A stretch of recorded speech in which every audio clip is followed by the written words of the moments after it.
দর্শক, এই মুহূর্তে আগারগাঁও আবহাওয়া অফিসে আছেন আমাদের সহকর্মী মৃণালা দিবা। সবশেষ খবর জানতে চলে যাচ্ছি তার কাছে।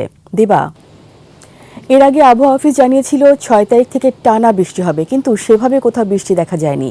তো এই মুহূর্তে আপনার কাছে কি তথ্য আছে আমাদের জানান প্লিজ।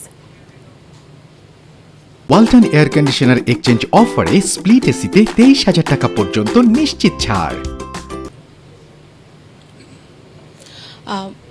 ধন্যবাদ। আমি এই মুহূর্তে অবস্থান করছি আগারগাঁও আবহাওয়া অফিসে। আপনারা জানেন বিগত কয়েকদিন আগ পর্যন্ত কিন্তু সারা দেশে তীব্র দাবদাহের মধ্যে ভুগছিল, কিন্তু গেল কয়েকদিনের চিত্র কিন্তু একদমই ভিন্ন।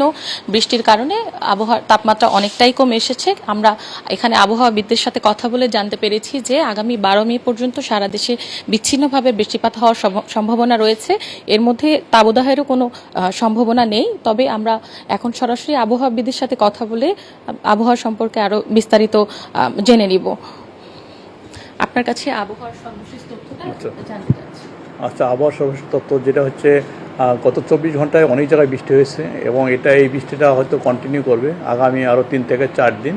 তবে যেটা হচ্ছে এই বৃষ্টিটা ওইভাবে টানা বৃষ্টি হবে না, দিনের ভিতরে হয়তো একবার বা দুইবার বৃষ্টি হবে। যেমন আজকে ঢাকাতে সারাদিন বৃষ্টি হয়নি, তবে রাতে বা কাল সকালের দিকে বৃষ্টির সম্ভাবনা রয়েছে।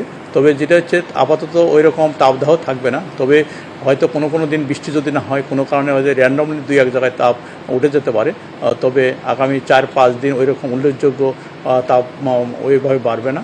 আর যে বৃষ্টি যে এটা চলমান থাকবে। তবে এবার যে বৃষ্টির সাথে যে জিনিসটা হচ্ছে আপনার বর্জ্য ঝড় হওয়ার সম্ভাবনা অনেকটাই বেশি, কারণ এখনও অনেক জায়গায় তাপমাত্রা তুলনামূলক বেশি রয়েছে। তাই যে বৃষ্টি হবে, বৃষ্টির সাথে আপনার দমকা ঝড়ো হওয়া, এমনকি শিলাবৃষ্টি হওয়ার সম্ভাবনাও রয়েছে। ধন্যবাদ আপনাকে। তো এই ছিল আবহাওয়া অফিস থেকে আমার কাছে সর্বশেষ তথ্য। দিবা, আপনাকে ধন্যবাদ। দর্শক, শুনছিলেন আবহাওয়া অফিস থেকে এই মুহূর্তে পাওয়ার সর্বশেষ তথ্য। একমাত্র ওয়ালটন এসি দিচ্ছে 1 বছরের রিপ্লেসমেন্ট গ্যারান্টি।